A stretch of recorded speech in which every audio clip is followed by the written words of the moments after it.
పథకాలు చిన్నపిల్లల దగ్గర నుంచి పెద్దవాళ్ళ దాకా ఈరోజు పెన్షన్ కూడా 3,000 రూపాయలు చేయబోతున్నారు. ఈరోజు 3,000 రూపాయలు పెన్షన్ కూడా ఇవ్వడం జరుగుతుంది.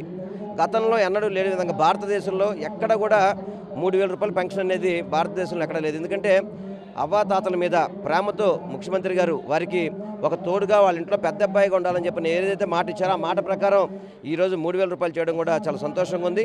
ఈ 2024 ఏదైతే 2023 కంటే కూడా ముఖ్యమంత్రి గారికి మంచి జరగాలి, ఏదైతే ఆయన 175కి 175 పోటీ చేసి గెలవాలనుకుంటున్నారో 175 సీట్లు గెలవాలని చెప్పని అమ్మవారి ఆశీస్సులతో నిండు నూరేళ్లు గౌరవ ముఖ్యమంత్రి గారికి మంచి జరుగుతుందని చెప్పని మీ ద్వారా పరుచుకుంటూ రాష్ట్ర ప్రజలందరికీ కూడా నూతన సంవత్సర శుభాకాంక్షలు.